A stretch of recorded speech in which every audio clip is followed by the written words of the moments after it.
سلطان جلال الدین ضلع اٹک میں دریائے سندھ کے کنارے ایک علاقہ ہے جسے باغ نیلاب کے نام سے جانا جاتا ہے۔ نیلاب کے ایک طرف تو دریائے سندھ کا ساحل ہے اور دوسری طرف پہاڑی سلسلہ۔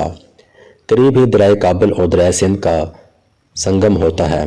پہاڑی سلسلے اور ساحل کے درمیان وسیع و عرض میدان ہے۔ نیلاب اسی میدان کا تاریخی نام ہے۔ 24 نومبر 1221 بروز بدھ دن کا آخری پہر ہے۔ نیلاب کا میدان لاشوں سے اٹا پڑا ہے۔ ہر سمت انسانی اعضاء ڈھیروں کی صورت میں نظر آ رہے ہیں۔ زخمیوں کی آب بقا سے کان پڑی آوازیں سننا دشوار ہے۔ آسمان پر منڈلاتے گدھوں کے گول جگہ جگہ گھومتے بغیر سواروں کے گھوڑے کے جن کے سوار قتل ہو چکے ہیں۔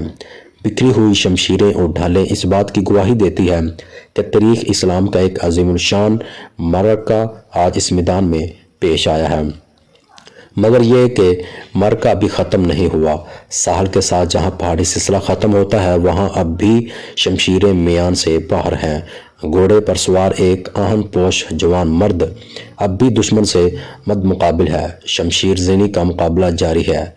سوار اگرچہ مکمل طور پر جنگی لباس میں ہے مگر اس کی وجاہت دلیری اور اس کے گرد موجود حفاظتی دستہ اس بات کی نشاندہی کرتا ہے کہ یہ سوار اپنے لشکر کا سالار ہے۔ دفتن قریب موجود خیموں میں سے ایک عورت نکل کر چلاتی ہے، جلال جلال تجھے اللہ کا واسطہ ہے ہمیں قتل کر دے، جلال ہمیں تتاریوں کے قید سے بچا لے۔ یہ جلال سلطان جلال الدین خوارزم شاہ ہے، صدیوں پرانی سلطنت خوارزم کا سلطان جو کئی سال تتاریوں سے نبرد آزما ہے۔ جلال الدین نے کئی دفعہ تتاریوں کے لشکر کو شکست سے دوچار کیا مگر اس دفعہ تتاریوں کا سالار چنگیز خان بذات خود اس کا مد مقابل ہے۔ چنگیز خان صحرائے گوبی سے یلغار کرتا اور سلطان جلال الدین کا توقف کرتا۔ دریائے سندھ کے کنارے اس وقت سلطان سے برسیرا پکار ہے۔ شاہی خیمہ سے پھر اس عورت کی صدا آتی ہے۔ یہ خاتون سلطان کی والدہ ہے اور خیمہ میں سلطان کی ازواج اور شاہی خاندان کی دیگر عورتیں اور بچے ہیں۔ انہیں نظر آ رہا ہے کہ سلطان جلال الدین کو شکست ہو چکی ہے اور وہ میٹھی بھر سپاہیوں کے ساتھ تتاریوں سے زیادہ دیر تک نہیں لڑ سکتا۔ شاہی خواتین چنگیز خان کی قید میں جانے سے مر جانا زیادہ بہتر سمجھتی ہے۔ سلطان شش و پنج میں مبتلا ہے کہ خونی رشتہ داروں کو اپنے ہاتھ سے وہ کس طرح موت سے ہمکنار کرے۔ سلطان کے محافظ سپاہیوں کی تعداد گھٹتی جا رہی ہے اور تتاریوں کا گھیرا تنگ سے تنگ ہوتا جا رہا ہے۔ سامنے ہی ظلموں اور ستم کا نشان بنا چنگیز خان موجود ہے اور وہ اس آخری معرکہ آرائی کو دلچسپی سے دیکھ رہا ہے۔ اس کا حکم ہے کہ سلطان کو زندہ گرفتار کیا جائے، اسی لیے تتاری سپاہی سلطان کو تھکا کر گرفتار کرنا چاہتے ہیں۔ شاہی خیمہ سے سلطان کی والدہ کی صدا ایک دفعہ پھر بلند ہوتی ہے۔ اس دفعہ سلطان جلال الدین فیصلہ کر لیتا ہے۔ وہ شاہی خیموں کی طرف بڑھتا ہے اور پھر تاریخ ایک عجیب نظر دیکھتی ہے۔ سلطان شاہی خواتین کو جس میں اس کی والدہ اور بیویاں شامل ہیں یکے بعد دیگر دریائے سندھ کے موجود کے سپرد کر دیتا ہے۔ اہل عیال سے بے پرواہ ہو کر سلطان ایک بار پھر تتاریوں کی افواج سے نبرد آزما ہو جاتا ہے۔ اس کے ساتھیوں کی تعداد کم ہوتی جا رہی ہے۔ تتاری سپاہ کا گھیرا تنگ ہو چکا ہے۔ سلطان کے پیچھے دریائے سندھ کی موجیں اپنی جولانی دکھا رہی ہے۔ سامنے کی طرف سے تتاریوں کا لشکر سیلاب کے مانند بڑھتا چلا آ رہا ہے۔ سلطان لبے دریا چٹانوں کی بلندی پر چڑھ جاتا ہے۔ چنگیز خان کا منشی عطا الملک الجوینی لکھتا ہے کہ اس مقام پر دریا کی گہرائی بہت زیادہ تھی۔ چٹان پر موجود جلال الدین اپنا تھکا ماند گھوڑا تبدیل کرتا ہے۔ تیر اندازوں سے محفوظ رہنے کے لیے ڈھال کمر پر لٹکا لیتا ہے۔ نیزہ ترکش اور کمان ساتھ لیتا ہے۔ ایک مسکراتی نگاہ چنگیز خان کی طرف ڈالتا ہے جو سلطان کو زندہ گرفتار کرنے کی فکر میں ہے۔ اس سے پہلے کہ چنگیز خان سلطان کا ارادہ بھانپ لے، سلطان گھوڑے کو چابک رسید کرتے ہوئے خطرناک بلند سے دریائے سندھ کی سرکش اور تیزی تند موجوں میں چھلانگ لگا دیتا ہے۔ موجوں میں گرجدار آواز پیدا ہوتی ہے، پانی کئی فٹ اوپر اچھلتا ہے۔ چند ثانیوں کے لیے سلطان پانی میں غائب ہو جاتا ہے مگر اگلے ہی لمحے سلطان جلال الدین گھوڑے کی پشت سے چمٹا نظر آتا ہے۔ نومبر کا مہینہ ہے، دریا کا پانی یخ بجتا ہے اور اوپر سے سلطان کا جسم زخموں سے چور ہے مگر سلطان کمال ہمت کا مظاہرہ کرتے ہوئے گھوڑے کی پشت سے چمٹا رہتا ہے۔ وفادار گھوڑا اپنے سوار کو لے کر تیرتے ہوئے کنارے کی طرف بڑھنے کی کوشش کرتا ہے۔ پانی کی لہریں کبھی اسے ساحل کے قریب کر دیتی ہے تو کبھی دور۔ لہروں سے لڑتے ہوئے آخرکار سلطان کا گھوڑا دوسرے کنارے پر پہنچنے میں کامیاب ہو جاتا ہے۔ کنارے پر پہنچ کر سلطان اپنا نیزہ زمین میں گاڑ دیتا ہے اور ایک نگاہ دوسرے کنارے پر موجود فاتح مگر بے بس چنگیز خان کے چہرے پر ڈالتے ہوئے ایک کہکہ بلند کرتا ہے۔ وہ چنگیز خان جس کا نام ظلم ستم کی علامت ہے، جس کے کان چیخے اور آہیں سننے کے عادی ہیں، وہ جس سلطان کی موت کی تمنا لیے دریائے سندھ تک کا سفر طے کر کے آیا ہے، وہ سلطان اس کی آنکھوں میں آنکھیں ڈال کہہ کے لگا رہا ہے۔ عجیب و منظر ہے۔ انسانی کھوپڑیوں کے منار بنانے کا شوقین چنگیز خان شاید اس سے پہلے اتنا بے بس کبھی نہ ہوا ہو۔ جنگ جیت کر بھی وہ سلطان پر قابو پانے میں ناکام رہا ہے اور سلطان دریا کے دوسرے کنارے پر بیٹھا کہکہ لگا رہا ہے۔ چنگیز خان کے منہ سے بے ساختہ نکلتا ہے، بیٹا ہو تو ایسا ہو۔ وہ باپ بڑا خوش قسمت ہے کہ جس کا بیٹا اتنا بہادر ہے۔ چنگیز خان کے یہ جملے اس کے منشی الجوینی اور علامہ ابن خلدون نے اپنی تصنیف میں قلم بند کیے ہیں۔ چند جوشیلے سردار چنگیز خان سے تیر کر دریا عبور کرنے کی اجازت طلب کرتے ہیں، مگر دریا کے تیزی دیکھتے ہوئے چنگیز خان انہیں منع کر دیتا ہے۔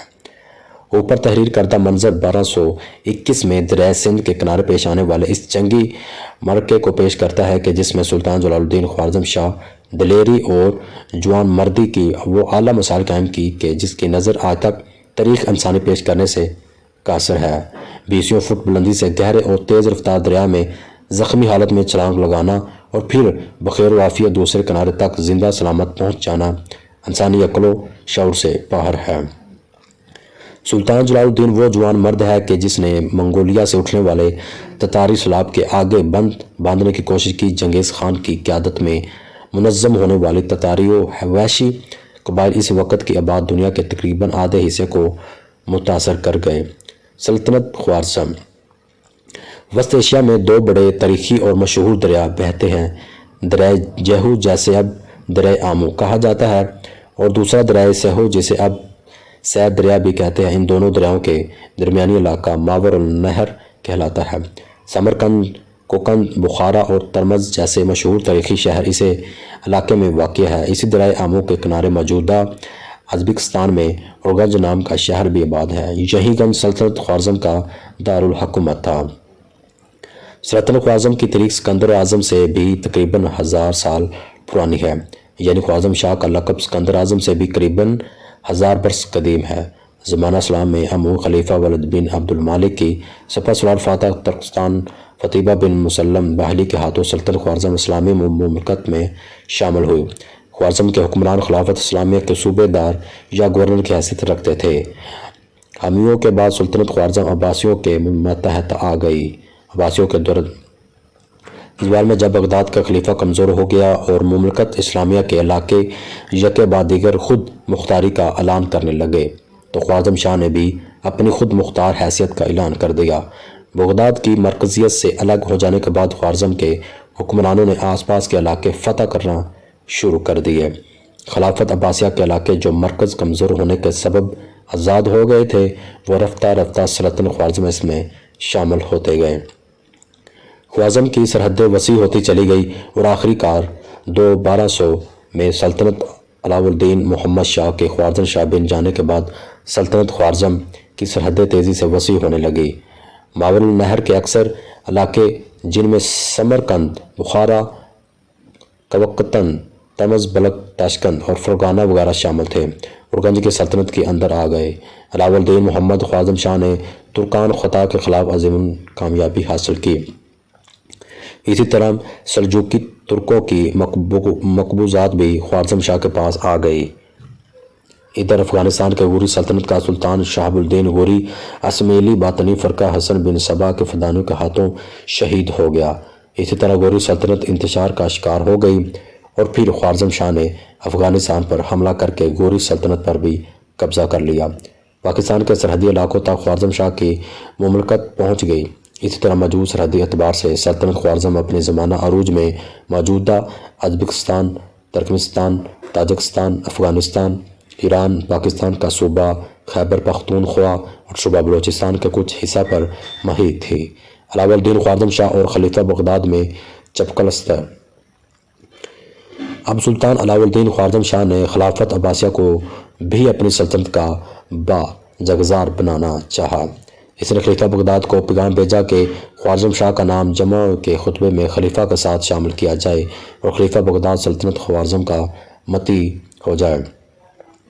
علاء الدین خوارزم شاہ کے والد کے زمانے میں بھی خوارزم اور بغداد میں لڑائیاں ہو چکی تھیں، مگر اب خوارزم شاہ بغداد کو اپنا متی کرنا چاہتا تھا۔ اس طرح خلیفہ بغداد اور خوارزم شاہ میں شدید نوعیت کے اختلافات پیدا ہو گئے اور تاریخ نے دیکھا کہ ان اختلافات کے نتیجہ میں مملکت اسلامیہ کے بڑے بڑے شہر تتاریوں کے ہاتھوں برباد ہو گئے۔ لاکھوں مسلمانوں کا خون بہا، ان کے سروں سے کھوپڑیوں کے مینار بنائے گئے۔ آخرکار نہ خوارزم شاہ بچا اور نہ ہی خلیفہ بغداد، دونوں ہی تتاریوں کے ہاتھوں نیست و نابود ہو گئے۔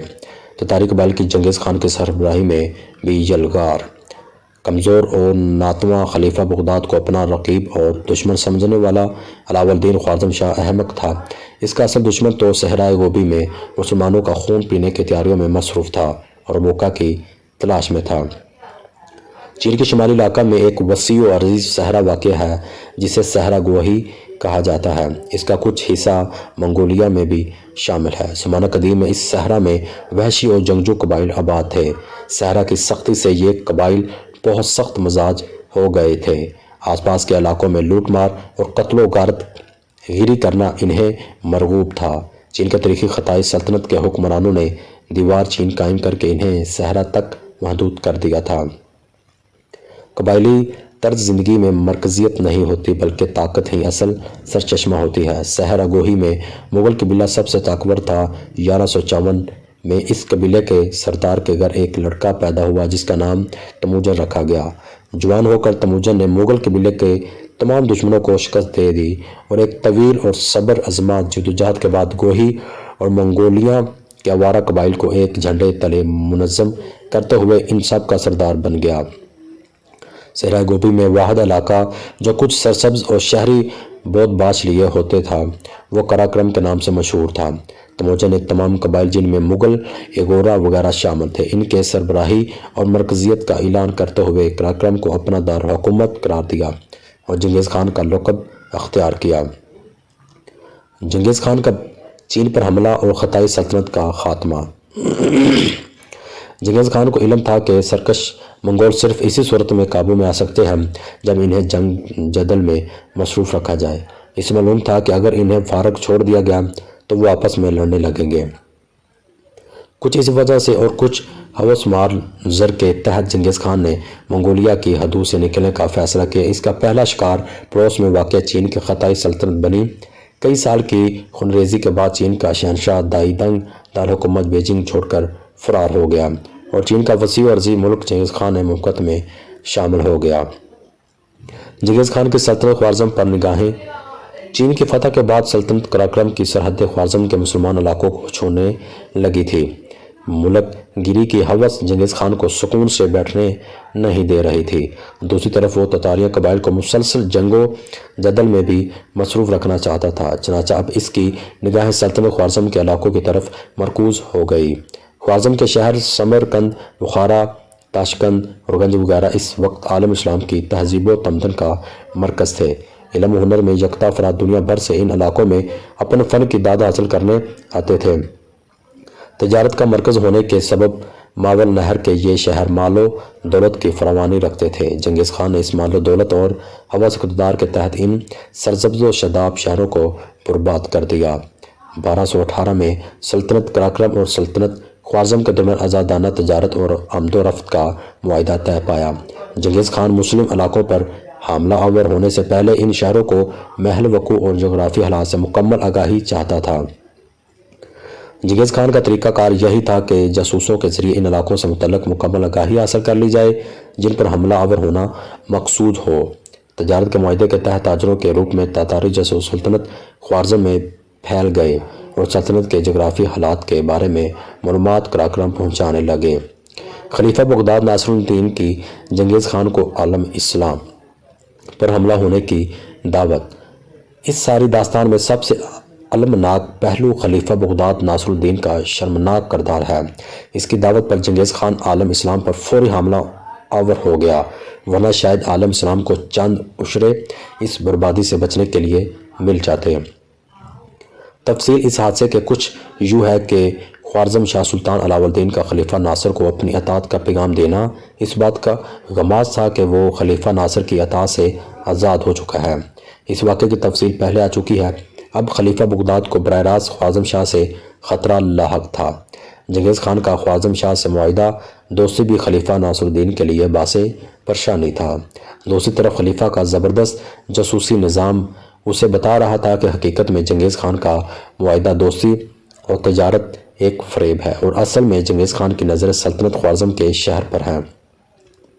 خلیفہ ناصر الدین کے جاسوسوں نے اسے یقین دلایا کہ اگر جنگیز خان کو یہ پیغام پہنچا دیا جائے کہ خوارزم پر حملہ کرنے کی صورت میں خلافت بغداد غیر جانبدار رہے گی تو خوارزم پر فوراً حملہ کر دے گا، اور حقیقت بھی یہی تھی کہ جنگیز خان کو مسلمان علاقوں پر حملہ آور ہونے کی صورت میں عالم اسلام کی طرف سے مشترکہ مزاحمت کا شدید خوف لاحق تھا۔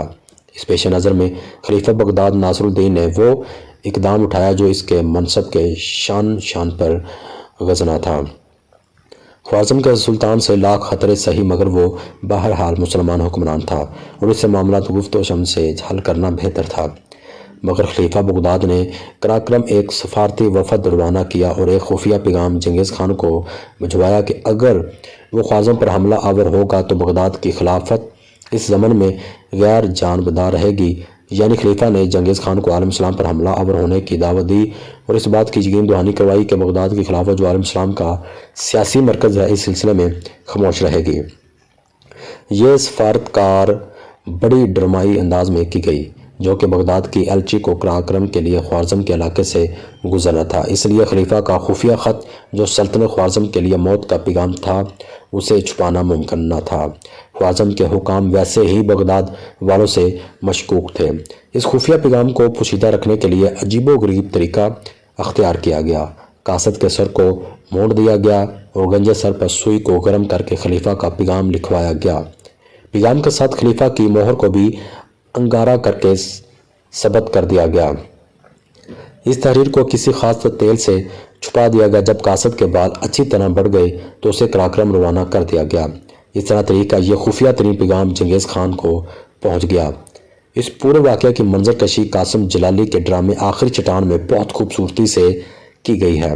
خوارزم شاہ کے ہاتھوں جنگیزی قاصد کا قتل۔ ادھر خلیفہ بغداد سازشوں میں مصروف عمل تھا، ادھر خوارزم شاہ کی حماقت نے اس سے وہ کام کروا دیا جس نے عالم اسلام کے وسیع رقبے پر تباہی بربادی کی داستانیں رقم کر دی۔ تفصیل اس کی کچھ اس طرح ہے کہ تجارتی معاہدے کی تحت قراقرم اور خوارزم کے میدان تجارتی فاصلوں کی آمد و رفت جاری تھی۔ ادھر اور گنج کے درمیان میں خوارزم شاہ کو متواتر خبریں مل رہی تھی کہ تجارتی قافلوں کی آڑ میں تاتاری جاسوس بھی مملکت خوارزم میں اپنا نیٹ ورک چلا رہے ہیں۔ اس دوران خوارزم کی سرحدی علاقے اترا کے حاکم ینال خان نے قراقرم سے آنے والے ایک تجارتی قافلے کو جاسوسی کے الزام میں روک لیا۔ اس قافلے میں اکثریت بخارا کے تاجروں کی تھی، یعنی یہ قافلہ خوارزم کے رہائشی افراد کا تھا اور قراقرم سے واپس آ رہا تھا۔ حاکم اترار نے وہ اور گنج میں خوارزم شاہ کو اطلاع دی۔ خوارزم شاہ نے حکم دیا کہ قافلہ کو گرفتار کر لیا جائے اور جاسوسی کے الزام کی تحقیقات کی جائے۔ حاکم اترار نیال خان خوارزم شاہ کا رشتہ دار تھا۔ کچھ اس وجہ سے اور کچھ قافلے میں موجود مال و ماں کے لالچ میں ینال خان نے اختیارات سے تجاوز کرتے ہوئے قافلے والوں کو قتل کر دیا اور مال و متاع پر قبضہ کر لیا۔ جنگیز خان کو اس واقعے کی اطلاع ہوئی تو اس نے اپنا سفارتی وفد خوارزم شاہ کے دربار میں بھیجا۔ اپنے خط میں جنگیز خان نے سخت احتجاج کرتے ہوئے حاکم اترار نیال خان کی حوالگی کا مطالبہ کر دیا۔ مطالبہ نہ ماننے کی صورت میں جنگ کی کھلی دھمکی دی۔ یہ دھمکی سن کر خوارزم شاہ اپنے سے باہر ہو گیا۔ اس نے کہا کہ مقتول تاجروں کی اکثریت خوارزم کے باشندوں پر مشتمل تھی۔ جنگیز خان کا احتجاج اس بات کا ثبوت ہے کہ ان پر جاسوسی کا الزام غلط نہیں تھا۔ علاؤ الدین خوارزم شاہ نے فہم و فراست سے معاملہ نمٹانے کی بجائے غصے میں آ کر جنگیز خان کے قاصد کو قتل کروا دیا اور قاصد کے ساتھیوں کی داڑھیاں مونڈ کر انہیں واپس بھیج دیا۔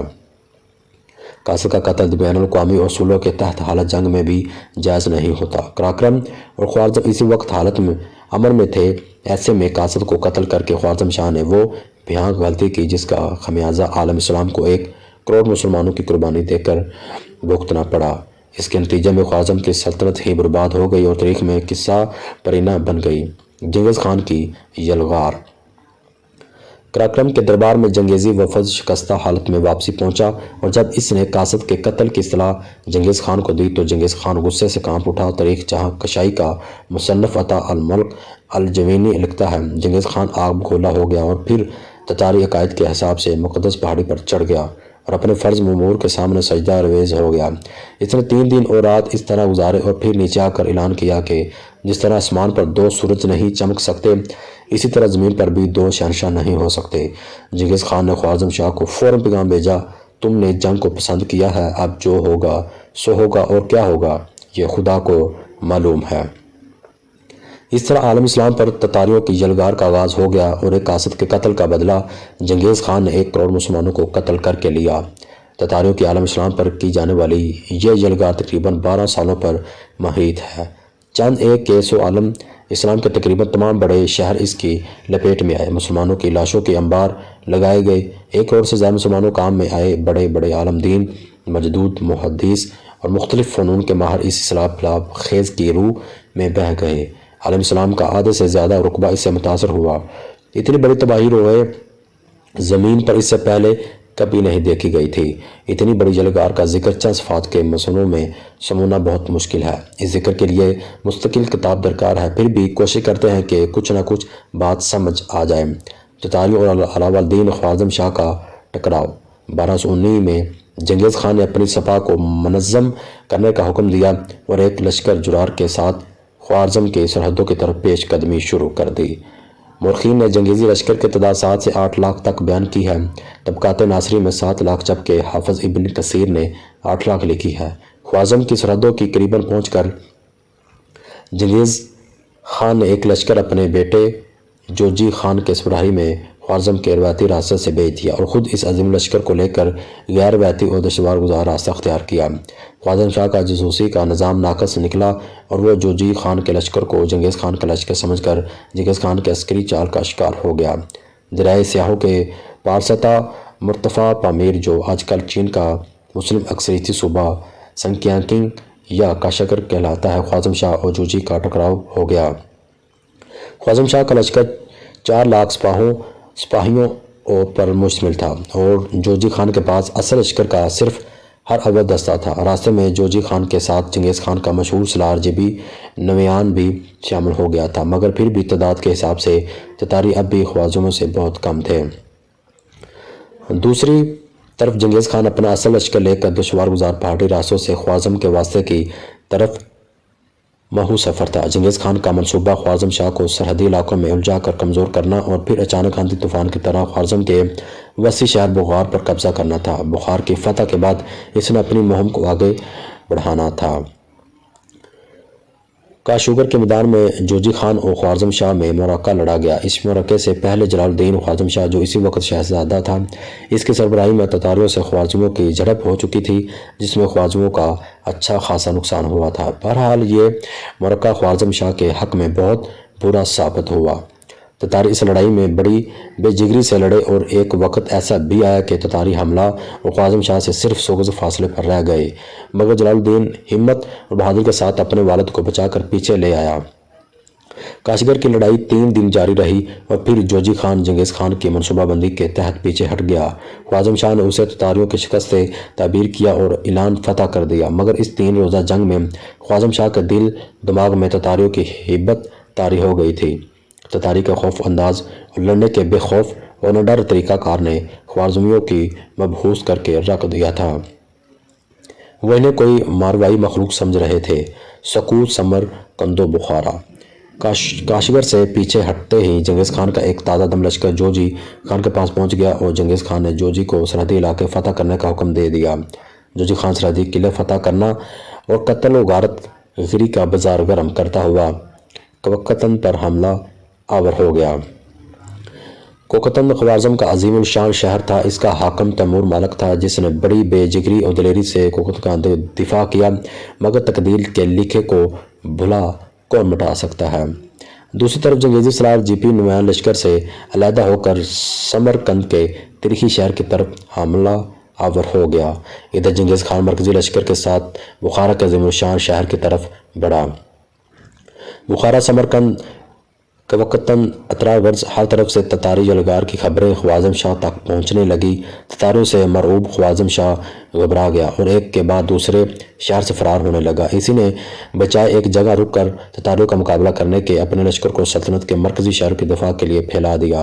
خوارزم شاہ کا یہ اقتدام تباہ کن ثابت ہوا اور خوارزمی ہر محاذ پر شکست کھانے لگے۔ اب خوارزم شاہ کی تلاش میں تتاری لشکر اس کا پیچھا کرنے لگا، مگر خوارزم شاہ نے براہ راست مقابلے سے گریز کیا۔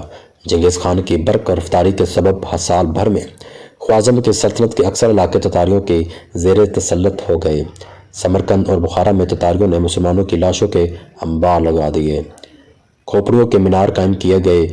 کوکتن اور اتارا کا حال بھی یہی ہوا۔ حاکم اترار نیال خان، جس نے چنگیزی قافلے کو قتل کیا تھا، اسے زندہ گرفتار کر کے چنگیز خان کے حوالے کر دیا گیا، جسے بعد میں عبرتناک انداز میں قتل کر دیا گیا۔ خوارزم شاہ کا تمام خزانہ تتاریوں کے قبضے میں آ گیا۔ سب سے بڑھ کر حرم سرا کی خواتین بھی تتاریوں کے قبضے میں چلی گئی۔ سب سے برا حشر دارالحکومت اور گنج کا ہوا۔ تتاریوں نے دریا کا رخ موڑ کر پورا شہر غرق کر دیا۔ تتاری خوارزم شاہ کے بوسنگ پھر رہتے تھے۔ خوارزم شاہ نے بھیس بدل کر بحیرہ خضر کے ویران جزیرے آب سکون میں وہ پوشی اختیار کر لی۔ اس حالت میں چند ہی دنوں میں وہ انتقال کر گیا اور مرنے سے 3 دن پہلے جلال الدین کو اپنا جانشین مقرر کر گیا۔ شہزادہ جلال الدین بطور خوارزم شاہ۔ سلطان جلال الدین نے جس وقت حکومت سنبھالی وہ وقت نہایت نازک تھا۔ حکومت سنبھالتے ہی اسے دارالحکومت سے فرار ہونا پڑا اور گنج کے قتل عام میں 12 لاکھ مسلمان شہید کیے گئے۔ اس ہنگامی میں جلال الدین کے 2 بھائی بھی ہلاک ہو گئے۔ اب جلال الدین خوارزم شاہ نے خراسان کے علاقے کا رخ کیا۔ بچی کچی سپاہ کو منظم کرنے کے لیے خیال سے خراسان کا علاقہ بہترین تھا کہ یہ علاقہ بھی تتاری یوش سے محفوظ تھے۔ جلال الدین کو سپاہ منظم کرتا دیکھ کر چنگیز خان نے ان کا پیچھا کرنے کا حکم دیا۔ دوسری طرف تتاری وحشیوں نے نسا، نیشاپور، مرو جیسے علوم و فن کے مراکز برباد کر دیے۔ جلال الدین خوارزم شاہ کے توقع میں چنگیز خان بذات خود خراسان پہنچ گیا۔ اس دوران ہرات کا علاقہ بھی تتاری قبضے میں چلا گیا۔ عرض یہ کہ عجیب و افراتفری کے حالات میں جلال الدین خوارزم شاہ نے اپنے والد کے برعکس تتاریوں کا مقابلہ کرنے کا فیصلہ کیا۔ افغانستان میں تتاریوں کو مزاحمت کا سامنا۔ اب تتاریوں کی یورش افغانستان تک پھیل چکی تھی۔ افغانستان کے علاقے میں تتاریوں کو سخت مزاحمت کا سامنا کرنا پڑا۔ کئی قلعے مہینوں کی جنگ کے بعد فتح ہوئے اور کئی ایک پر تتاریوں کو پیچھے ہٹنا پڑا۔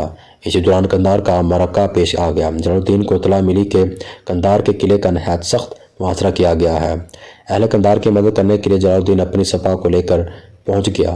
اہل قندھار کے ساتھ مل کر تتاریوں کو شکست پھانچ دی اور یہ پہلا موقع تھا کہ حملہ آور تتاریوں میں سب سے ایک بھی زندہ واپس نہ جا سکا۔ غزنی بطور معرکہ۔ قندھار کے معرکے نے مسلمانوں کے حوصلے بلند کر دی۔ اب جلال الدین نے غزنی کے علاقے کو اپنا مرکز بنا لیا اور غزنی میں اپنے قوت مجتمع کرنے لگا۔ دوسری طرف تالقان کے شہر پر چنگیز خان بذات خود حملہ آور تھا۔ غزنی کے حالات سن کر اور قندھار کے پسپائی نے اسے برنگا لیخاتا کر دیا۔ اس نے فوراً غزنی کی طرف ایک لشکر جرار روانہ کیا۔ اس دفعہ جلال الدین نے قلعہ بند ہو کر لڑنے کے بجائے باہر نکل کر تتاریوں کا مقابلہ کیا۔ 3 دن کے وہ انسان کی لڑائی کے بعد مسلمانوں کو فتح نصیب ہو گئی اور تتاری پسپا ہو کر پلٹ گئے۔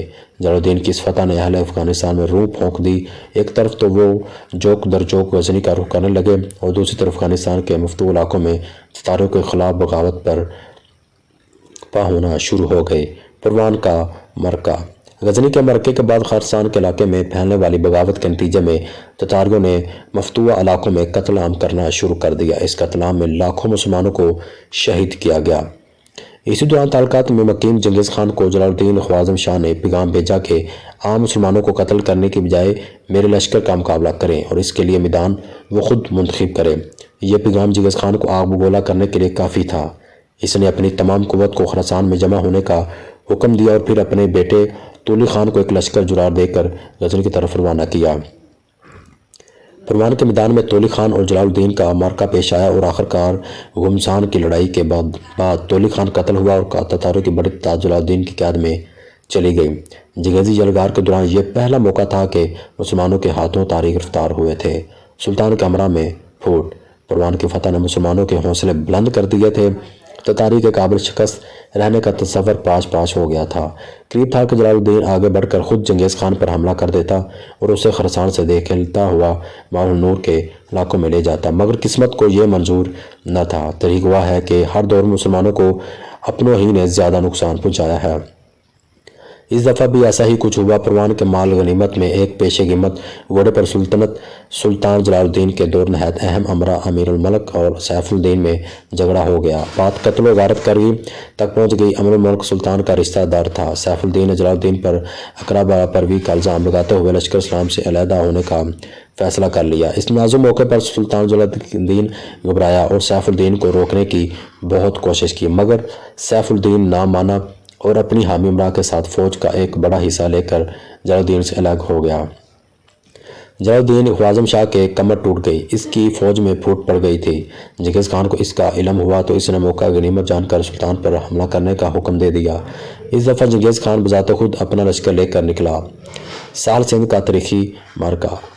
قلیل فوج کے ساتھ چنگیز خان کا مقابلہ مشکل تھا۔ جلال الدین نے اس وقت فیصلہ کیا کہ بچی کچی سپاہ لے کر فرار اختیار کیا جائے تاکہ تیاری کا مناسب موقع مل سکے۔ جلال الدین خوارزم شاہ نے باغی امراء کی طرف راہ فرار اختیار کی تاکہ راستے میں ان کو سمجھا بجھا کر واپس ملانے کی کوشش کرے، مگر چنگیز خان کی طرف رفتار کے باعث اسے ہندوستان کا رخ کرنا پڑا۔ چنگیز خان کسی صورت نہیں چاہتا تھا کہ جلال الدین باغی امراء کو ساتھ ملانے میں کامیاب ہو، نہ ہی وہ جلال الدین کو دریائے سندھ پار کر کے ہندوستان میں داخلے کا موقع دینا چاہتا تھا کہ وہ سلطان التمش کے پاس پناہ حاصل کر لے۔ یہی وجہ تھی کہ چنگیز خان برق رفتاری سے جلال الدین کو توقف کرتا تھا۔ دوسری طرف جلال الدین خوارزم شاہ اپنی بچی کچی سپاہ کو بچا کر ہندوستان میں سلطنت التمش کے پاس پناہ لینا چاہتا تھا۔ ضلع اٹک علاقے میں باغ نیلاب کے ساتھ دریائے سندھ کے ساحل پر چنگیز خان نے جلال الدین خوارزم شاہ کو جا لیا۔ تتاریوں خوارزمیوں میں خوفناک لڑائی لڑی گئی۔ جلال الدین کو اندازہ تھا کہ یہ جنگ اس کی فنا اور بقا کی جنگ ہے۔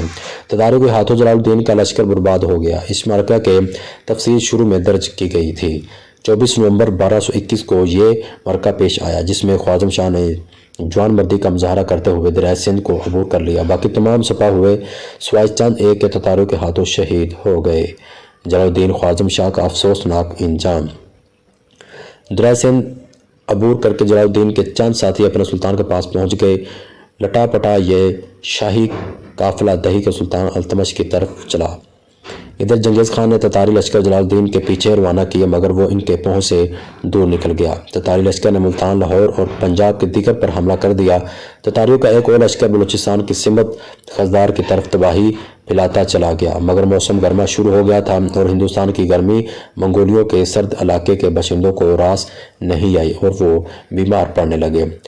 اس صورتحال کو دیکھتے ہوئے چنگیز خان نے واپسی کا سفر اختیار کیا۔ دوسری طرف التمش نے کھل کر جلال الدین کی حمایت کرنے سے انکار کر دیا۔ مجبوراً جلال الدین نے ہندوستان کی چھوٹی چھوٹی ہندو ریاستوں کو فتح کر کے اپنا لشکر منظم کرنا شروع کیا۔ ہندوستان میں چھوٹی سی ملکیت بنانے کے بعد جلال الدین نے عراق کا رخ کر لیا۔ تتاریوں کے خلاف جلال الدین کی جدوجہد 10 سال تک جاری رہی۔ چنگیز خان کا اسی دوران انتقال ہو گیا، مگر اس کے جانشین نے مسلمانوں کے خلاف بربادی کا سلسلہ جاری رکھا جو بڑھتے ایران کے شہر قم تک پہنچ گیا۔ عالم اسلام کے خلاف تتاریوں کے دست درازیاں جاری رہی اور جلال الدین تنہا اس سیلاب بلا خیز کے آگے بھند بھانتا رہا۔ اس نے کئی دفعہ تتاریوں کے خلاف اتحاد بنانے کے لیے خطے کے دیگر مسلم حکمرانوں کی منتیں سماجت کی۔ بغداد کے خلیفہ ناصر کو ساتھ ملانے کے لیے وہ خود بغداد جا پہنچا، مگر بجائے مدد کرنے خلیفہ بغداد نے جلال الدین کے لشکر پر حملہ کر دیا۔ درباری سازشوں اور اپنوں کی غداریوں سے جلال الدین کمزور ہوتا چلا گیا۔ آخرکار 1231 میں تتاریوں کے خلاف 10 سال جدوجہد کر کے یہ عظیم مجاہد خاموشی سے سب کچھ چھوڑ چھاڑ کر ویرانوں میں 20 بدل کر روپوش ہو گیا۔ کئی سال تک یہ افواہ پھیلی رہی کہ وہ کسی نامعلوم جگہ پر تتاریوں کے خلاف منظم ہو رہا ہے اور تتاری اس کی بوسنگتے رہے، مگر جلال الدین پھر دوبارہ کسی کو نظر نہیں آیا۔ بعد میں چنگیز خان کے پوتے ہلاکو خان نے بغداد پہ حملہ کر کے خلافت عباسیہ کا خاتمہ کر دیا اور بغداد کے مسلمانوں پر ظلم ستم کے نئی داستان رقم کی۔ اس طرح خلیفہ بغداد کی سازش اپنے انجام کو پہنچی۔ یہ جتنی بھی انفارمیشن تھی یہ انٹرنیٹ سے ایک ویب سائٹ سے لی گئی ہے۔ اپنے میزبان فیصل انصاری کو اجازت دیجیے۔ فی امان اللہ۔